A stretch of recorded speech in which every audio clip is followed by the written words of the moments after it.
So today I want to begin with a story about a couple that we will call John and Emily, and all of the details have been changed. Actually, not all the details. A lot of the details have been changed in this story, but they were definitely a couple that was navigating the rocky terrain of emotional immaturity. Emily found the podcast and listened and reached out. I eventually did some work with this couple. They had been married for about 15 years and they seemed like a very good match. Everything was amazing and wonderful at first. But then as they start having kids and financial challenges and all kinds of things that came up in the relationship, now they have to deal with some things. And this is where John's emotional immaturity started to really show. And then Emily fell into that role of pathological kindness. He was the emotionally immature, or at this point, we're trying to figure out if he's more narcissistic. And welcome to trauma bond and human magnet syndrome and all of those things. Emily started to feel really alone when it came to handling the family responsibilities, and John, as charming as he was, and he could win over people at work and in his church community, he would then become this different person at home, where he became more like a tyrant, an ogre, and that would leave Emily to manage their kids pretty much single-handedly, especially at night, where he would come home and say he's so exhausted, and so she needed to take care of everything, as if she wasn't exhausted after taking care of, I think it was 4 kids for the entire day. So then one evening, this was the breaking point, Emily broke down and she felt exhausted and she felt unappreciated and unseen and unloved, and John finally took it serious, and he was surprised by her emotional outburst. And if I remember correctly too, when they came to therapy, he had done the classic, why didn't you ever tell me these things earlier? Well, she had tried, but it took her getting really upset and basically yelling and screaming, which was not who she was as a person, to finally get his attention so that he would do something different. Then John finally said, okay, fine, I will go to therapy, which that is not the best way to go into therapy, is a okay, fine. I think he really wanted to alleviate his own discomfort, and he had resisted that step in the past numerous times. So then in therapy, he listened attentively as Emily shared her feelings of feeling like she's alone and abandoned and overwhelmed.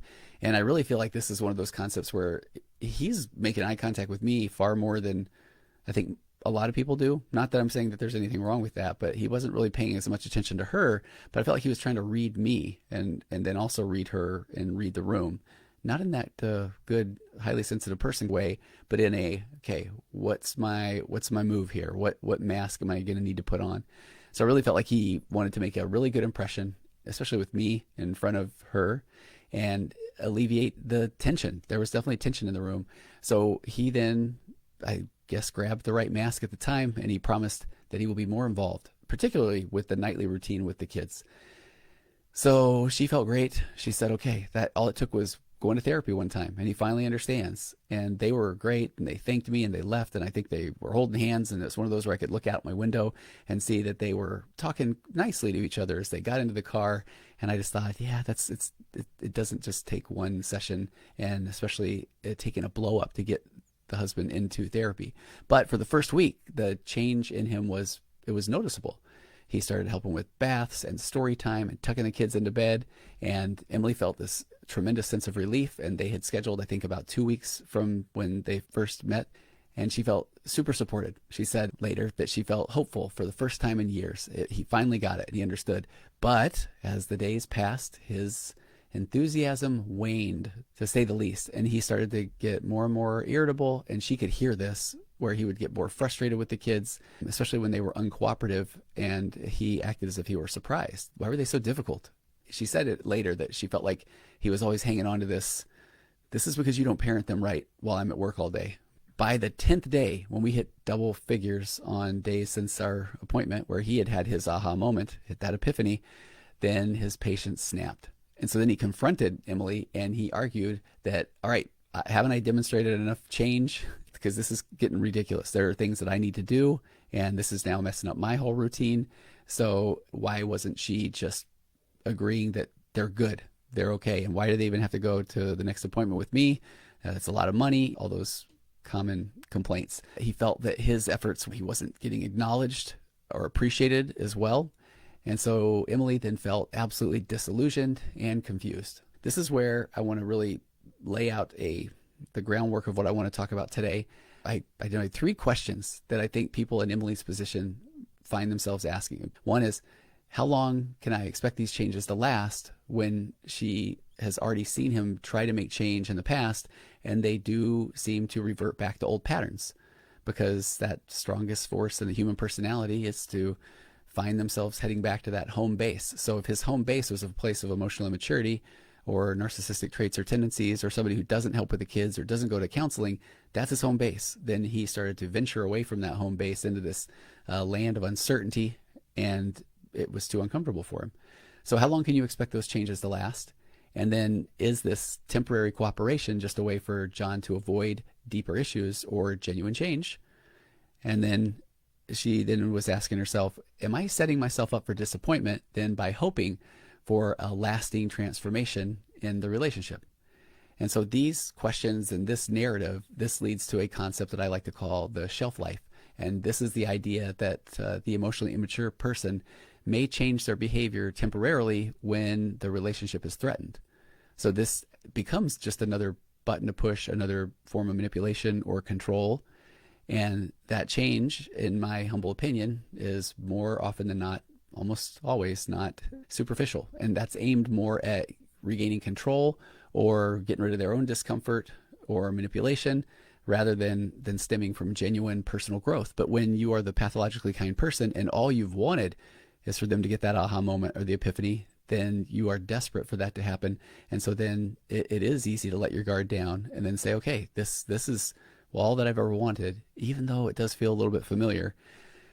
And so the change has a really short duration, like an item with a limited shelf life, and it's not sustainable over the long term. And now I realize I could have started this whole podcast. The John and Emily story is great, but some gross story about shelf life. And I remember one time they were the little cupcakes, and I was devouring these things like nobody's business. And I remember at one point not even looking down, and I'm shoving these things into my mouth, and I think this tastes a little funny. And then I look down at the third one, and I did not remember them having fur on them up till that point. And then looking at that point that they were well past the shelf life, and those things had a very long shelf life. Maybe that would have been a better story. But we're going to talk about the concept of shelf life, and we're going to look at where, if you're asking yourself, am I the narcissist? That I like to just say, no, you're not. And we'll talk about the person who is I almost want to say the first person to find that information in the relationship is because they're on this journey of self-discovery or wanting to do what's best for the relationship. And then the person who then says, fine, I'll listen or I'll read, that's a whole different energy or a different vibe for the most part. So then if they stumble upon me saying that, and then they say, well, I'm asking myself right now, so then obviously I am not all or nothing, black or white. We're going to talk about that and so much more coming up on today's episode of Waking Up to Narcissism. Hey everybody, welcome to episode 101 of Waking Up to Narcissism. I'm your host, Tony Overbay. I'm a licensed marriage and family therapist and host of the Virtual Couch Podcast and Murder on the Couch, The Mind, the Mirror, and Me, and Love ADHD, and Waking Up to Narcissism Premium Question and Answer, which I would still so appreciate if you would take the time to sign up for that premium subscription. It's $4.99 a month, and we're starting to use those funds to help people pay for things like counseling if they are in these emotionally immature relationships. And so I'm grateful for any of that, the support that you can give me there. And go to the link tree and sign up for the newsletter. The Magnetic Marriage course, the new updated version, it's a little delayed, but it is coming out soon. And the men's group should start up in the new year, 2024. So if you are a guy who's waking up to your own emotional maturity, or you feel like you need help navigating your relationship, then reach out to me and we'll get you the details for the men's group. And if you're somebody that's reached out before and you haven't heard from me in a while, please just send me another message, contact@tonyoverbay.com or info@tonyoverbay.com. Okay, let's get back to the story. So the more episodes I feel like I do of Waking Up to Narcissism, the content that I share on the podcast is not something that I just come up with one morning and think, let me talk about this. But these are things that I've been saying in sessions, I feel like, for years. And then that leads to sharing these things in podcasts. And at times, I'm going to call or pull out the healthy ego card because it's going to sound pretty egotistical for a second. But some of them find their way into the proverbial zeitgeist. And for that, I am blown away and humbled and honored and just grateful that people find some of the episodes or concepts helpful as a part of their own healing journey. So some of those examples are things like the concept of popcorn moments, which literally came from somebody eating movie theater popcorn in their kitchen while watching the, air quotes, the show of the narcissist in their life go through all the emotions in hopes of getting the pathologically kind person to take the bait, to engage. Because without engagement, then the narcissist basically does not know that they even exist. And that narcissistic exit, sometimes the narcissistic medical exit, which was something that I knew I had heard a lot of examples of, but I was blown away by the amount of emails and feedback that came from that and how common that was in the pathologically kind person's relationship with their narcissist or their emotionally immature partner. Or the concept of how somebody can love you so much one moment and then tell you that you're one of the worst human beings to walk the face of the earth, and they don't even know why they stay married to you some 5 minutes later, and say, and now what's for dinner? Also known as, do you want to ride bikes? Because now that I've alleviated my anxiety or rid myself of my own discomfort, I feel great. Which even more maddening about the concept of do you want to ride bikes, if you are not ready to go out to eat or ride bikes with the emotionally immature person that just got rid of their discomfort by throwing a temper tantrum or being a diaper baby, now they even get to say, well, don't you think you're holding on to your anger a little bit too long? And I've also talked about raising your emotional baseline, meaning, and what's ironic there is talking to one of my daughters last night, and she said that somebody in her salon had said that their therapist was talking all about the emotional baseline. And I was a very immature response where I was saying, I literally made that up 15 years ago. It's my thing. It's my thing. But then I thought, okay, calm down. No scarcity mindset, as long as it's being used for good. And I've got a bunch of content out there where it says it, but I was like, okay, they better say me. The even funnier thing is my daughter also said that the client's therapist also says, and my therapist says you should never should on yourself. And so my daughter said, so can you believe that? 2 of your things. And I had to admit that, yeah, that one, I had a teenager client say that to me in a session 15 years ago. And I just thought it was so clever. But I'll take credit. I will appropriate the credit for that one. That's fine. But that emotional baseline, though, it's meaning engaging in self-care to put yourself in the very best possible position to make the very best possible decisions. And I'm not going to lie, I jotted that one down a little bit earlier, and I was thinking, why have I not said that way before? Because it rhymes, and I'm a simpleton, and I enjoy rhymes so much. Let me channel my previously emotionally immature self and now say with absolute confidence, it's like I always say, self-care is not selfish. You need to put yourself in the best possible position to make the best possible decisions, like I always say. And even that leads to what I call the right guys theory. And not talking about any link to the Wright brothers or anything to do with airplanes, but more of just after I just said that I always say best possible position to make the best possible decisions. I'm basically trying to see if you bought that I always say that. And I think you find that the emotionally immature person in your life will sometimes say something and you can get this vibe or energy that they're trying to convince themselves of it. So that's one where I like to call that the right guys. And it's almost like they are looking away to the side or behind them, hoping for some validation. Like, you guys believe me, right guys? I've always said that. Or don't you remember when I said this is where I wanted to go on vacation like a long time ago, right? You remember that, right guys? Or we've also talked about the concepts of your PhD in gaslighting, or you'll never get the other person to have the aha moment or the epiphany.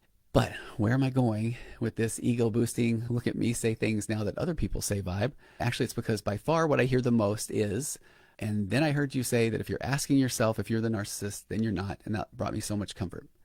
So today what we're going to do is we're going to dig into this anonymous post from the group. And I've changed a lot of the details, and I've also changed a lot of the details from the responses.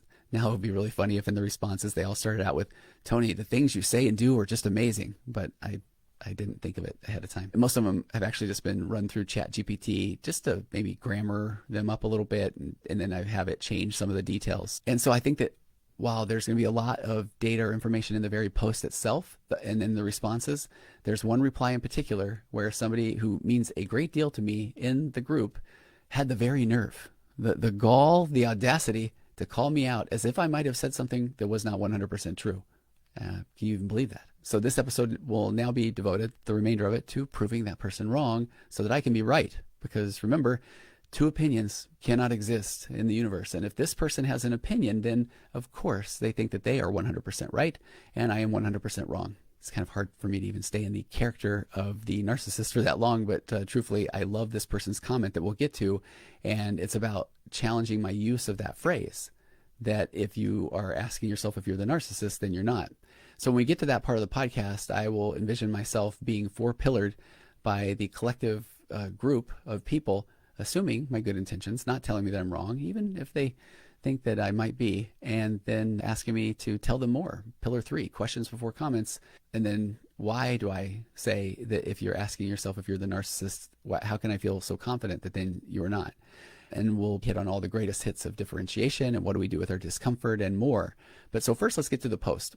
So the person said, I would love some feedback and sorry for the long rant. And I don't want to break down every word, but I appreciate that this person is already anticipatory, apologetic, because they fear that they are going to be a burden, or I would imagine take up too much of someone's time. And that right there is one of those signs of the pathologically kind that, going with the cliched, it really does break my heart, because I really want people to know and understand that you can say the things that you want to say and feel the way that you want to feel, and it's okay. And if somebody else says, oh, I think you were talking pretty long, now we're to my good friend differentiation. Well, that's technically a them issue, because I was just talking, and that's okay to talk and have your thoughts and feelings. You know, it's like when I will go on a tangent, and when somebody sends me a message and I don't like when you go on tangents. Okay, I could say, tell me more, but I go on tangents. And that was a place that I've come to as acceptance. And then if somebody says, well, if you continue to go on tangents, you may not have as big of a following, then the answer to that is okay, because my goal is to be me and to figure things out in the way that makes sense to me, and then put that content out there and now have interactions with other people that I admire, care about, because I want to continue to fine tune the tools or the skills. But again, the person and the message just said, sorry for the long rant. It's not even, well, look at me now saying, you do not need to feel sorry. It's a me thing. I am honored to be able to read this lengthy expression. Maybe that's a nice way to reframe that. But the person said, if anything, it's just nice to get it written down, which I really won't try to break down every single sentence or even half sentence. But the power of writing things out, I cannot stress that enough. And then watch all the yeah buts that come up in our brains. Well, yeah, but I don't want anybody to get a hold of that. And I understand. And you can password protect something. You can even write it out and delete it if you need to. Whatever that takes, because when things are stuck in our head, they don't go to the, you know what, and everything's going to be okay. Because our brain, going back to that, it being a don't get killed device, is wired to go more toward the negative. In the book Buddha Brain, the author Rick Hansen says that our brain, it's like Teflon for positive and Velcro for negative. And it just simply put really is a survival skill, that there's a belief that if for some reason we just think of nothing but rainbows and unicorns in our head, that then we will have our guard let down and we'll walk off a cliff or not see the tiger coming around the corner. It's amazing to get things written down, because then when you start to write things down and they're somewhat linear, then they are able to get more out of your head. And look at all the yeah buts again, even if it's yeah, but I don't write well, or I don't even know what to say, or I worry about the grammar. Those are just your brain saying, yeah, that's a lot of work and there's some uncertainty. I'm not really sure if that will help. I know what it feels like to ruminate, so I can keep doing that. And that's where I want to say, let's do a little bit of that, to what we don't know that we don't know. So if you aren't a regular journal writer, or if you don't express even your frustrations out in writing, that would be one I would love to encourage you to go on a journey and give that a shot, because it can be very, very empowering. So she said, I started listening to Waking Up to Narcissism, and that's been when it finally hit me like a ton of bricks that this was the issue. I'm hesitating because, man, getting hit by a ton of bricks would actually do some serious damage, but I digress. Finally hit me like a ton of bricks that this was the issue I've been dealing with for all these years, racking my brain to figure out what to do, and if I'm just crazy because the things I feel are very real to me. Stop right there. If they are very real to you, then you are not crazy, and they are very real to you. And if you're in a relationship with somebody that is questioning your reality or your emotions or your thoughts, that really is a them issue. And I cannot say that enough. You are absolutely allowed to have all the thoughts and feelings and emotions that you have. Let me just use a couple of minutes to sell a concept that I just feel is so important to know. And that is that if we look at growing up, and I'm not going to do the abandonment and attachment speech, you're already out of the womb at this point, and maybe even walking around and asking for cereal and stuff like that. But in this scenario, if you grow up and there's a right way, then what does that mean? That everything else is the wrong way. And this is going to be from a manipulative parent, but it can also be from a good parent who just says, no, let me teach you the right way. Because as kids, we're just going through life for the first time, reacting like crazy to things. I mean, when you're a baby, your whole arms are flailing around. You are nothing but reactions. As you start to calm down the arms and stuff, the legs a little bit, but we're still just reacting to situations, all of us for the first time ever in that scenario, that situation. So if we've been told our entire lives there's a right way to do it and a wrong way to do it, and we find our parents, whether from a controlling point of view or I just want you to do it the right way, champ, so you'll have the best chance in succeeding in life, then we start to become really on guard for what we even express because I don't want to get it wrong. And this is the key, is that when you're young, or now when you're older, not really old, you look amazing, by the way, but if you are now worried that your thoughts and feelings could be wrong, now all of a sudden we aren't able to express them confidently, and we're looking for somebody else to tell them that was good. That was a good one. There's that concept of validation. So let me say that again. So if growing up, which most all of us had an experience where there was a right way, which meant that in our minds, everything else was the wrong way. And this is the origin story for so many things, black and white, all or nothing. We crave certainty. We need validation. We need somebody else to say, those feelings and emotions, those ones are right. Those ones, they're wrong. That person really didn't mean it. You shouldn't feel that way. I told you not to worry about it. So if you are, you're wrong. And so then what happens is, instead of outwardly expressing emotions as a kid, now we put them internal. They become internal. And so now I'm now approaching things, and I'm very trying to be aware of, man, what am I thinking? What am I feeling? Is it right or wrong? Let me sheepishly look to my parent or my partner or my teacher or whoever that is, and kind of hesitantly express myself. And is that right? But we need to reframe that whole thing, especially as an adult. And it's going to sound like I'm about to all or nothing, the all or nothings. I'm going to say that we need to drop that a right or a wrong thing when it comes to our thoughts and our feelings and our emotions. They just are. That's where I get to sound like a hippie. When somebody says, why did you think that? The real first response is, well, because I did. Now, you could be curious, and I'll join you. We have a shared experience. Let me take you on my train of thought. I was thinking about this, that led to this. So I guess maybe that's kind of where that came from. Because if somebody is saying, why did you say that? Now we all of a sudden, that means I said it wrong. What's the right way to say it? Or and then now we get into that, I feel uncomfortable. What do I do with my discomfort? I withdraw, I play small, I just acquiesce. Oh, you're right. You're right. Thank you for pointing that out. I don't want to get things wrong. Or we respond with anger. It's like, how dare you say that? So there's so many things there that I think start creating that what's wrong with me, because I'm thinking and feeling and interacting with the world. Oh my gosh, talk about wanting to have redo with all of my kids. What a secure attachment looks like in childhood would be that I'm expressing myself. I'm feeling, I'm thinking, I'm doing, and I'm met with curiosity from a parent, because it's not about the parent. It's about your kid. Hey, tell me more about that. What's that mean, champ? What would it look like if? And now when they're young, there's going to be more of those real consequences, but then that's a topic for another day. Nurtured heart approach with parenting, where you're not reacting and then you're building inner wealth. Hey, I love the way you did that. I need to do a whole episode on the nurtured heart approach here on waking up to narcissism. But I think that origin story is really important, because if I go back to where I took that pause, even in this post, is where she said, and if I'm just crazy, because the things I feel are very real to me. So you're not crazy, you're not broken, you're human, you're thinking and feeling the way you do because you are, and there isn't a wrong way for you to think or feel. You are entitled to think and feel the way you do because that is you. So then she says, I've done a lot to try to make them make sense and to explain things I felt to him, therapists, and a few friends in total confidence.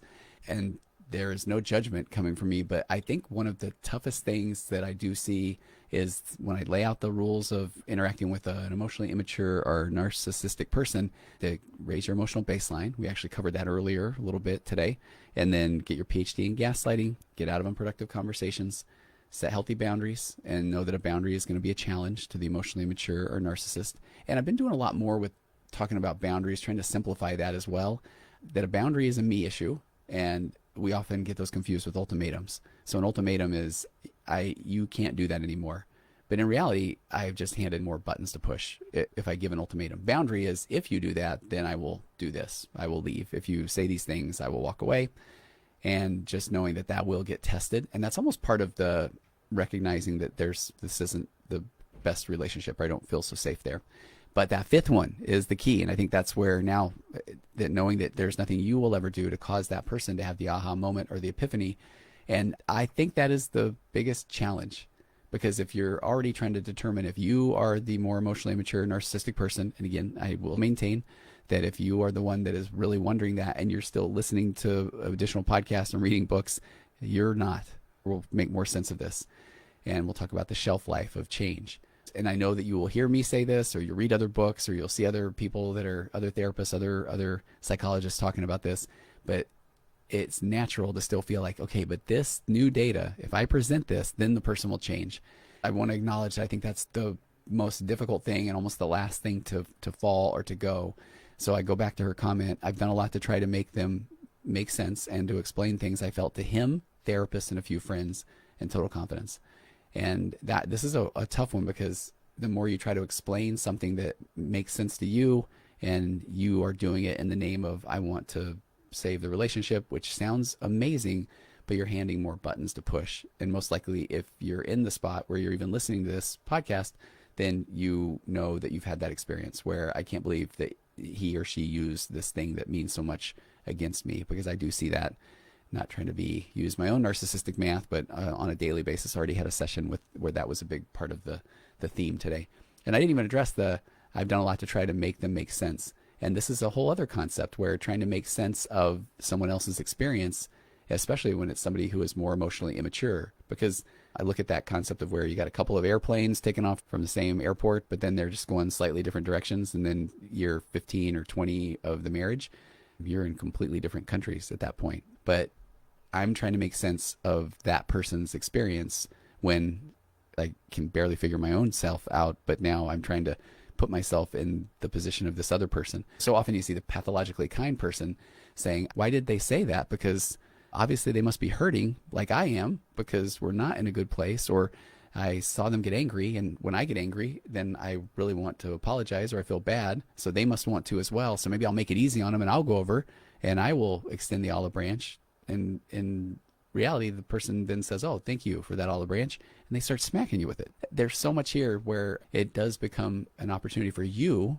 to self-confront and grow, because if you're trying to still give that person the aha moment, then it can just really wear on you overall. So here's where it gets really interesting, and this is a really common experience. So she said, so he saw the podcast on my phone. Again, it's the Waking Up to Narcissism podcast. And the next thing I knew, he was listening to it. And at first, he brought it up in an argument against me. Now, let's stop right there, because we're going to keep going down the path of, did he change? But I'm starting to do more with my concept of leading indicators. And so if here's a person that already was not willing to go to a therapist, was not looking to change, was continually telling you you're the problem, then sees the podcast on your phone and then has an argument with you about it, those are those leading indicators. Those are the things that I think it's data that we almost don't want to see or acknowledge. As a matter of fact, Kate Anthony, I just interviewed her for the podcast last week, and I want to quote something from her book. She said, I'd always thought that if I was just a better communicator, if I was just smarter or skinnier, taller, prettier, funnier, took more responsibility, lowered my voice, she said, raised my boobs, shrunk my hips, did more crafts, cooked better, had more interesting hobbies, then I would be able to make my marriage work. And she said, turns out some marriages are simply unworkable, and no amount of Stepfordizing myself or my marriage was going to get us to the happily ever after. But then here's where I thought it was really interesting. She said, talking about her book, and I thought this is where, when you start to do this work and you are still trying to make sense of things, which I understand, and trying to give that person the aha moment, because you're a good person. You want to make things work. You really do. And that's why you often beat yourself up, because you feel like, okay, if I have done something wrong, I can fix that. I can be in control of this situation.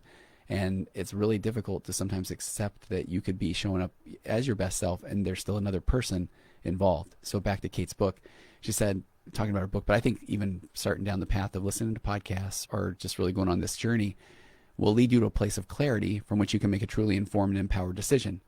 And then Kate says, but here's the thing, my love, I need you to be ready for that. In order for you to get the most out of the book, or I would say podcast or life in general, sounds a little cliched, but it's true, you need to be ready for answers. And she said, for many of us, sitting in the in-between is preferable to getting to a place of clarity. In her book, Untamed, Glennon Doyle calls this the choice between an uncomfortable truth and a comfortable lie. She said, you can't continue on like this, but for many, the idea of finding out that they have to either fully commit to their marriage or fully commit to leaving means they no longer get to sit on a fence that they've made their home. They no longer get to not know. So that all came from her saying that, all right, he argued about seeing the podcast, Waking Up to Narcissism, on her phone. He used the podcast to say that he was trying to see if he was a narcissist while listening. She said, I walked away and didn't listen to him finish because I felt that he was taking the thing that had brought me some peace, which I'm so grateful to hear, but brought her some peace and understanding. And now he had it as a weapon too, which I think is a real good assessment, where then people are going to take a tool, and they started out by saying, I can't believe you're listening to this, but then, okay, fine, I will. Because here's that emotionally immature person, in my opinion, still looking for something to gain control. But I know that we want to look at that as maybe they're going to get it, because I hope everybody does. But she said, but I knew where he was going. She said, I tried hard to think that I was the narcissist and am realizing I'm not. Then he turns it around and starts saying that he does recognize some tendencies in himself. But then we met with a therapist this last week, and he said a few things that made me think he's totally figured this out too, and is now using it. And by totally figured this out too, I think at first glance, I thought, oh, maybe it sounds judgmental to me, but bought into that it was real change. But no, she's saying that she realizes that he is now weaponizing the tool, the podcast, or even the things that I'm saying about if you are asking yourself if you are or you're not. And then he said another part of the conversation that he thought he might have some codependency on our relationship. It almost felt like he heard what Tony said about how if you're listening and questioning if you're the narcissist, then you probably aren't. And he's setting it up to make himself not the narcissist. She said, I was afraid of this. She said, do you see how this can happen? I actually thought it while listening that, oh, so all the narcissist has to do is hear that and say that they are really asking if they're the narcissist, and bam, they must not be. Now I'm back to doubting my thoughts and working hard to stay strong in what I know. And she said, I have a note page on my phone from years of conversations to help me refer back to, remember and connect it all, because I get so confused and doubt everything, or I feel so caught off guard when stuff happens again and after things have been even keeled. First of all, well done keeping the notes.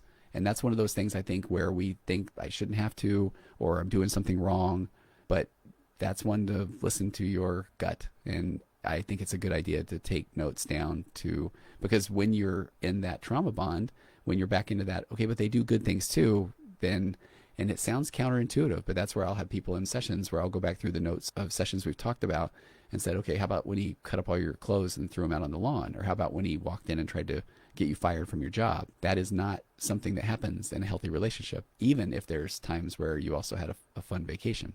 Back to what she said about hearing what I said, and then now he took that tool and is weaponizing it. And absolutely, that is going to happen. And here's where it is a lot of the trust the process. And I feel like from a healthy ego, I want to say that this is part of how you recognize the difference of what it looks like to work on things versus what's the next thing I can use to get me out of my discomfort. So that is why I workshop this, for lack of a better phrase, for a few years in sessions before it ever made its way onto a podcast, was that the people that were continually asking me if they are the people that are coming into therapy and asking if they're the narcissist. They're the ones that are coming in and trying to convince me that they are the narcissist. The narcissist comes in and is just awesome and tells me about their spouse. Did she tell you this? Bet you didn't know this. And then if I say, oh man, let's talk about that next time in couples therapy, well, I don't want to make things awkward. And I get to see those kind of patterns. But if you're the one that is continually asking yourself you're on the process of becoming. You are trying to figure things out. If your spouse listens to a couple of episodes, hears that line and says, that makes sense. So, and I am asking it because I just thought those words, then I must not be, because that would get rid of my discomfort.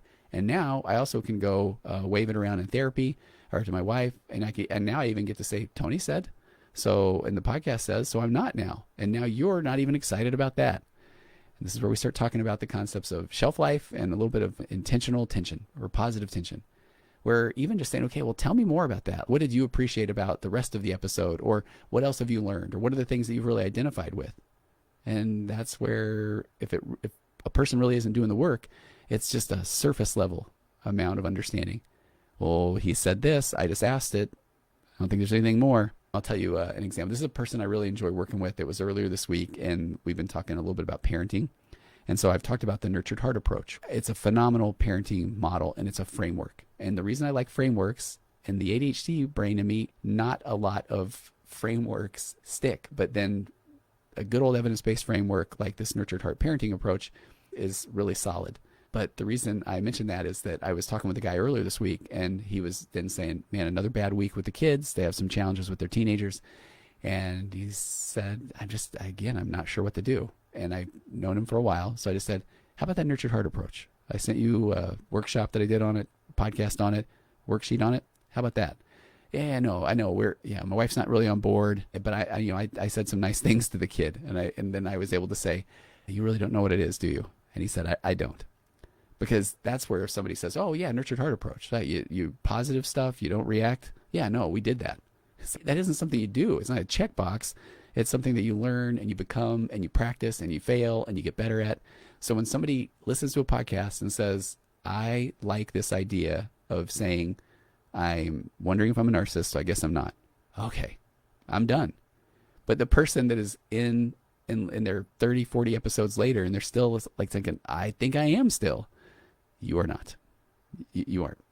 Okay, we'll go more into shelf life here in a little bit too.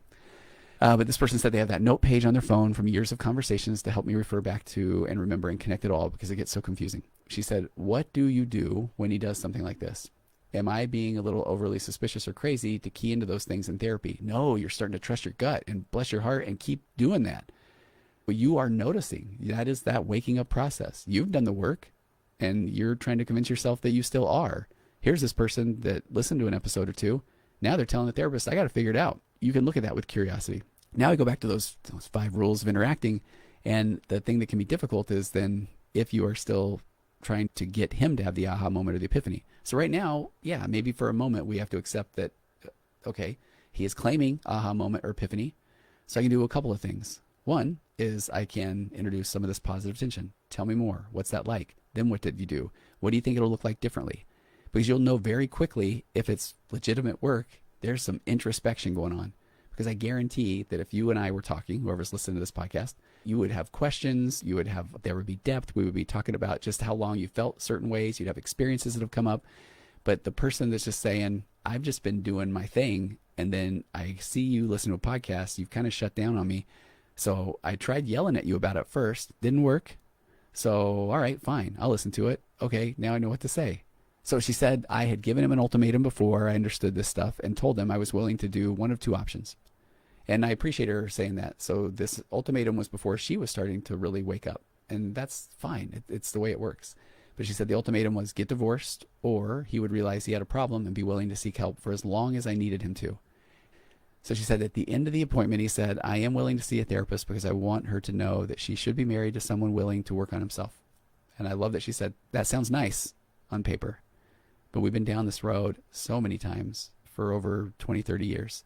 And here's where I thought, now more data that's coming out. She said, after many affairs and other betrayals and a lot of telling me my concerns or issues are actually because of me, not him, or that I'm judgmental or I judge him, that I'm unwilling to admit my issues, or I'm just sensitive or take things personally and other things I can't think of right now. So right there, I go back to the concept of a leading indicator. And those are not things that are part of a healthy relationship.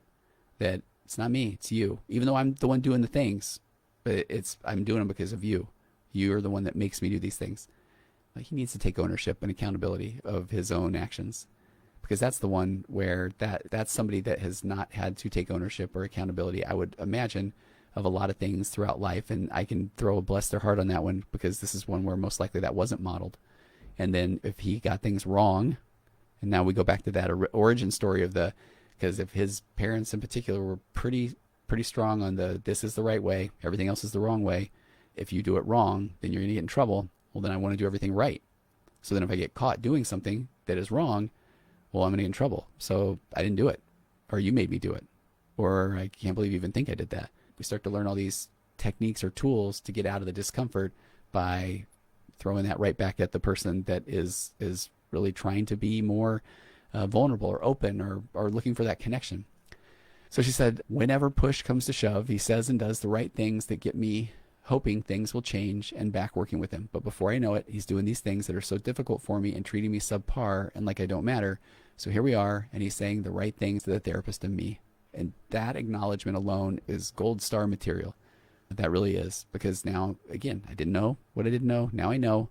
Still not always doing, still not even sure what to do, but you're aware and you are on that path of becoming, awakening, enlightenment, all of those wonderful things. Acknowledging that we've been down this road before and seeing that, okay, yeah, it does feel good. I would love it. That's perfectly normal and human. I would love it if this was real. Absolutely. Is he really looking at himself and asking if he's a narcissist? Is he really recognizing his own traits and going to work on them? Is he really codependent on our relationship? This part's even difficult because when I start talking about differentiation and you recognize and separate your thoughts and emotions from those that are being told to you, forced upon you, manipulated about you, that I separate that and I can say, okay, I'm not sure if I trust this. Matter of fact, I don't. And I don't have to convince him that I think that I'm correct and he's wrong or whatever that looks like. And I don't even have to defend myself, because the differentiation, if I now go back to these, is he recognizing his own traits and going to work on them? Is he really codependent on our relationship? Those are him issues. And those are perfectly normal thoughts to have based on the feelings that you're having. But ultimately, this is where you get to continue to do the work that you're doing. And then this is still that pathological kindness that wants to also do whatever I can to help him. Because if he's making a change, then what do I need to do? And as you become more differentiated, what you need to do is just continue to do and be. And now he is doing his own work. That's the hope. That's the goal. But that's a him issue now. So when somebody's doing legitimate work, then they can show up differently in the relationship, but it's going to be with more curiosity. It's not going to be telling you, you don't even understand. Now I do these things. Because that's still somebody that's trying to look for validation and tell you that you're wrong. She said, what if he isn't as narcissistic as I thought? Then I start even going down the rabbit hole of what if I really am, she says, effing crazy and confused and I'm the actual narcissist. The fact that we're having this conversation and we're reading this and you're in this group, you're not. And then she said, what's real and how do I figure this out? Help, please. So you've come to the right place. I'm going to start reading some of the comments from the people in the group. And again, I threw them through ChatGPT to just change things up a little bit. But the first person said that they're so sorry that you're going through this. And he sounds calculated, like he knows exactly what he's doing and trying to manipulate both you and the therapist. And he uses, I love how they said therapy talk to make himself look better and more innocent. And it's a typical ploy of someone with narcissistic traits from your post. If he is blaming his hurtful behavior, affairs, mean words, treating you like you're subpar and like you don't matter on you, then I would say that's a pretty solid sign he's somewhere on the narcissistic scale. And that's where I would definitely say then down the emotionally immature rabbit hole or bordering on narcissistic traits and tendencies. The responses are amazing. The people that are in the group, I mean, the next one, you're not crazy. You're not the narcissist. He's an expert manipulator using this to keep you trapped. It's all bait to keep you from leaving. Just a very, very colorful way to explain this person. After that, another person said, I lived the exact same thing for 20 years. If he were truly aware, he wouldn't still be blaming you. Amen. He'd be immersing himself. What a good word.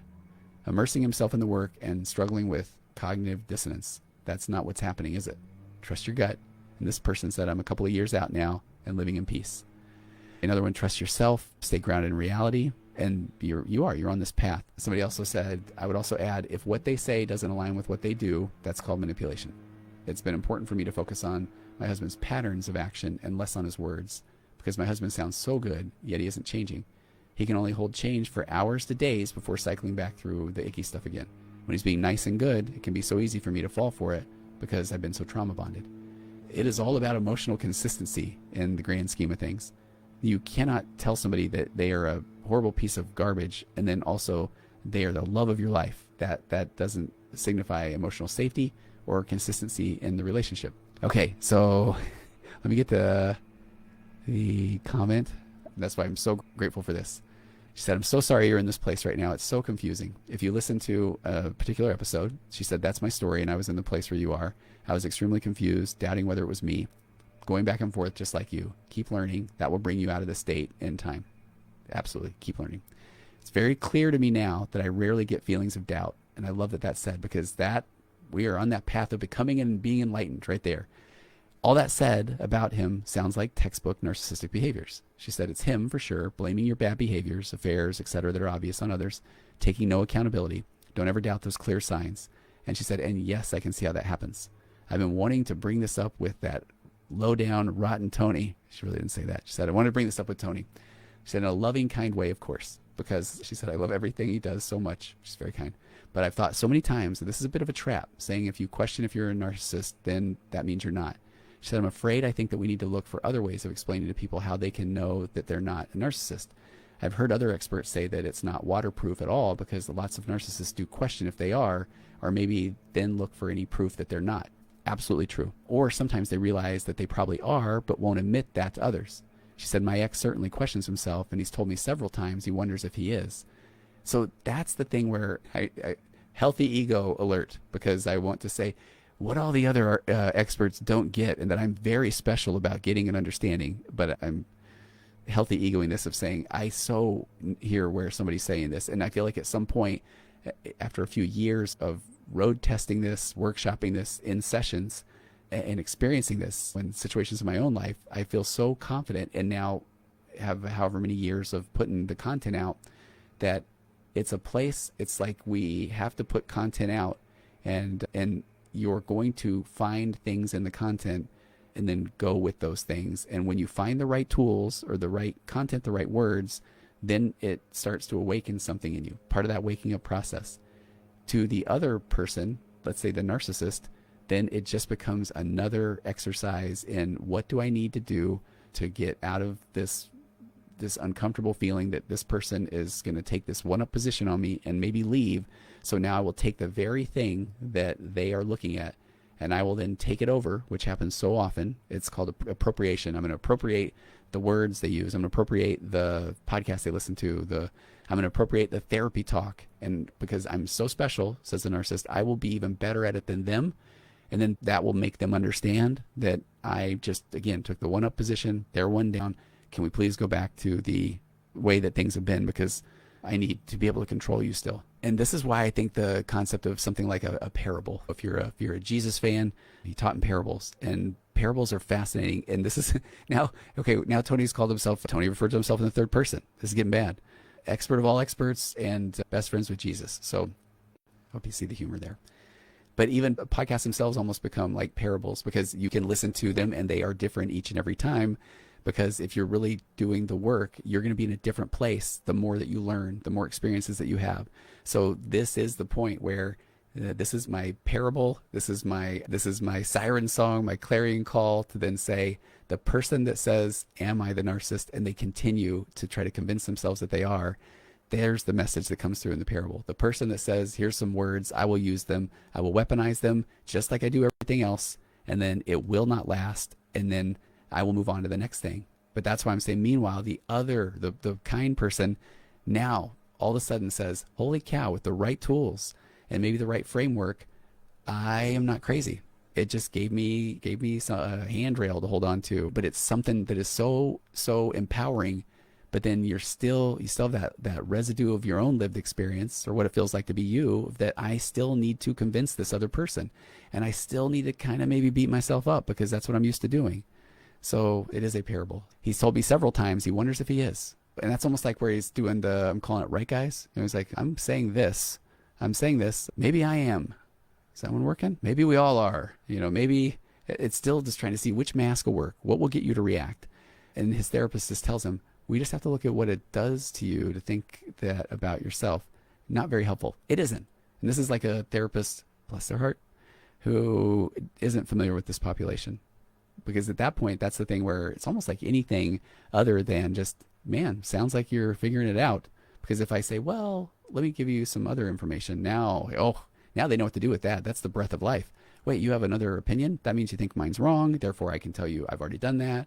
You don't really understand. And then they almost flow right back into, matter of fact, let me tell you what she's doing. So she says, so to you, it's not you, it's him. And to Tony, she said, please take this as friendly feedback, not criticism. How dare you? See, I don't even know how to do that well. It's fun though. And this is the part where it's so, I want everybody listening to this to get to that point where what it feels like to be you is you are curious. You recognize that you're actually not a bad person. You are of worth. You are lovable. You don't have to prove yourself to other people. If they're telling you what you think and feel, that's a them issue.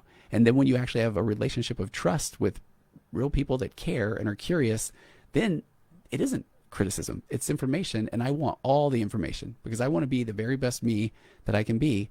And so that's why I love this post and this comment so much, because I like this person. I trust this person. So I am looking at this and saying, I want to address this because I want to grow. And if there's some room in here, then I will take it.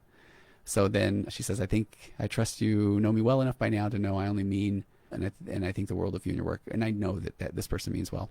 But I did say, though, I hope you know that I know that you mean so well. And it would be pretty emotionally immature if I weren't open to feedback, because I did. I thought so long and hard about this entire concept before introducing it, because it really is more about the person initially questioning themselves, because they are the ones doing the work. And I would feel safe to say that in pretty much every situation where the kind person is asking themselves if they are the narcissist, it has come after a long period, I did a lot of O's to emphasize that, of trying to fix the marriage and being the one who is trying to fix it. The true narcissist or emotionally immature is reacting to this latest discomfort by doing what they typically do: take the information their spouse is learning and turning it against them. And it will be temporary to the narcissist or the emotionally immature person. But for the person who just found an oasis in a desert, and I did not use ChatGPT for that, that was out of my own brain. But for the person who just found an oasis in a desert they thought was never ending, it will be the chance that starts to put them down a completely new and different path of healing. And I said I'll put all this in an episode. Back to the John and Emily narrative that I opened the episode with. The story of a couple, John and Emily. Emily is feeling unheard and overwhelmed, convinces John to attend therapy. One of my favorite kind of movies is where you see something and then you go back and you see it from a different angle, or you have different information. So we're going to hit John and Emily's story a few different times as now what the shelf life concept looks like, what it looks like if he was a narcissist, and what it looks like if he was emotionally immature. John and Emily, feeling unheard and overwhelmed, convinces John to attend therapy. John, who has displayed patterns of emotional immaturity, is not usually open to acknowledging his role in the relationship. However, the threat of a serious relationship consequence pushes him to engage in therapy. So in the therapy session, John appears cooperative, listens to Emily's concerns, and, wanting to present himself well in front of the therapist, agrees to make a change. There's much rejoicing in the land. Emily then says, I would like more help with the children's nighttime routine, a task she finds exhausting. John enthusiastically agrees. I'm on it. And everybody's happy. Lots of validation. For the first week or so, John's helpfully engages with the children at night. Emily feels relieved and hopeful. This change in John's behavior, however, is short-lived. After about 10 days, his patience wears thin. He becomes frustrated with the kids, especially when they don't immediately comply with his instructions. So John approaches Emily, now stating that he has made an effort for over a week now, and implying that this should be sufficient to prove his commitment to change. Now he gets to express frustration towards her and the children, essentially asking for recognition of his efforts and suggesting that he has now fulfilled his obligation. He put in a week and a half of work, and that's the stuff where I start to see more and more of that. So that is what I call the shelf life.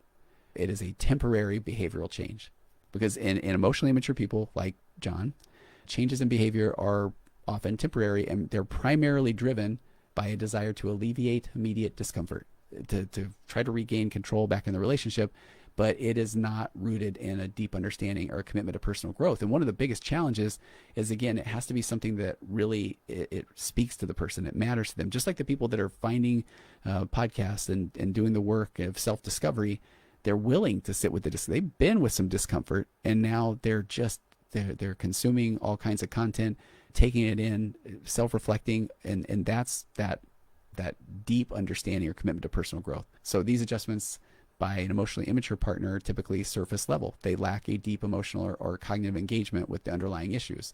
So John's initial cooperation is more about appeasing Emily and making the therapist think he's awesome, rather than a genuine understanding of her needs or of a desire to contribute with more equity in their life.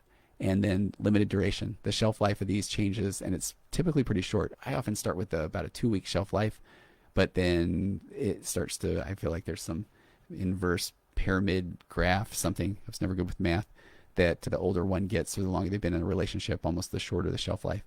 So then it's long enough to reduce the immediate pressure or the threat, but his behavior then starts to revert back once he feels that immediate threat of the relationship has diminished. And this is, again, where you know that it's not real change. It's we're good now, the discomfort's gone. And the work happens, and I know I say this with couples a lot, but when couples lack the real tools to communicate more effectively, and they get in an argument, and then the nice person typically then acquiesces and backs down, and then the angry person says, oh, hey, are we good? And then there's hours or days of silent treatment. Somebody comes out of the bunker first and says, are we good? And nobody likes feeling this way. So they say, yeah, we're good. I go back to, again, the absence of bad is not good. And that's more of what this is too. So when in this scenario, John has done the work for an entire 7 days, mind you, that's a week in some cultures. But when he's done that, and then we're good. So now can I not continue to do the work?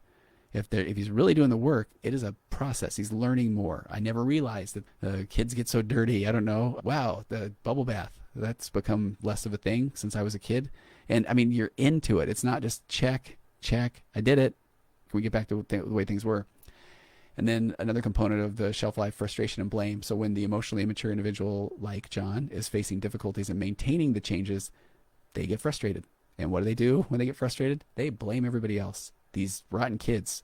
Because in this case, yeah, it's the children's behavior rather than reflecting on his reaction or considering more adaptive strategies. He is not becoming differentiated. He is not, whatever he was not doing, he is continuing not to do it. I'll have to clean that one up in post. So actually, I think we have reached a wonderful place to end this episode. I have a lot more on shelf life. I've got what it looks like for John and Emily, the couple, what that looks like if they are being emotionally immature or narcissistic. And we'll talk about some key takeaways of how you can notice shelf life. And there might even be some areas that with awareness, you can be aware of some of the things that maybe you do for change that then don't necessarily last. Not saying that in a bad way, but we can talk about that a little bit more too, especially as we get toward the end of the year and people are starting to look at New Year's resolutions and goal setting. And so I know that's a little bit of a shift here to go from am I the narcissist and then talking about shelf life and then saying Happy New Year. But I think we can make a part 2 of this and we'll get that one out very soon. So thanks for sticking with me. And if you have questions about this episode in particular, when you hear it, please send them to me. contact@tonyoverbay.com. Or I would love, and especially if anybody is feeling motivated or this really struck a chord and they have their own examples of what that shelf life looked like and what the things were that maybe the more emotionally immature person in their relationship committed to and how long that lasted and what did that demise look like. Please, if you could get those in the next few days, even after you hear this, then I would love to include some of those in the beginning of the next episode. So thank you so much. I appreciate everybody who takes the time to write. And if you're interested in the women's group, the men's group, reach out. And I hope that anybody that makes it this far I know they're doing work, some sort of work. And I see you and I appreciate you. And I hope you know that you really do deserve to have all of your own opinions and have shared experiences with somebody that really, really matters. And if that isn't available right now, then that person that matters is you. And I highly recommend go find The Mind, the Mirror, and Me, the podcast I do with my daughter, Mackie. There's an episode called Solitude where we talk about embracing solitude. And that concept alone is incredible because that helps somebody recognize their own worth. And that puts you in a better position to show up for a healthier relationship or to truly continue to develop a relationship with yourself, which is incredibly empowering. Have an amazing day. If you are in a place where you celebrate Christmas, Hanukkah, Kwanzaa, Happy New Year, whatever that looks like to you, I hope that you do have a good one and know that next year, especially if you're here right now, next year is going to be better. I can guarantee that. So we'll see you next week on Waking Up to Narcissism.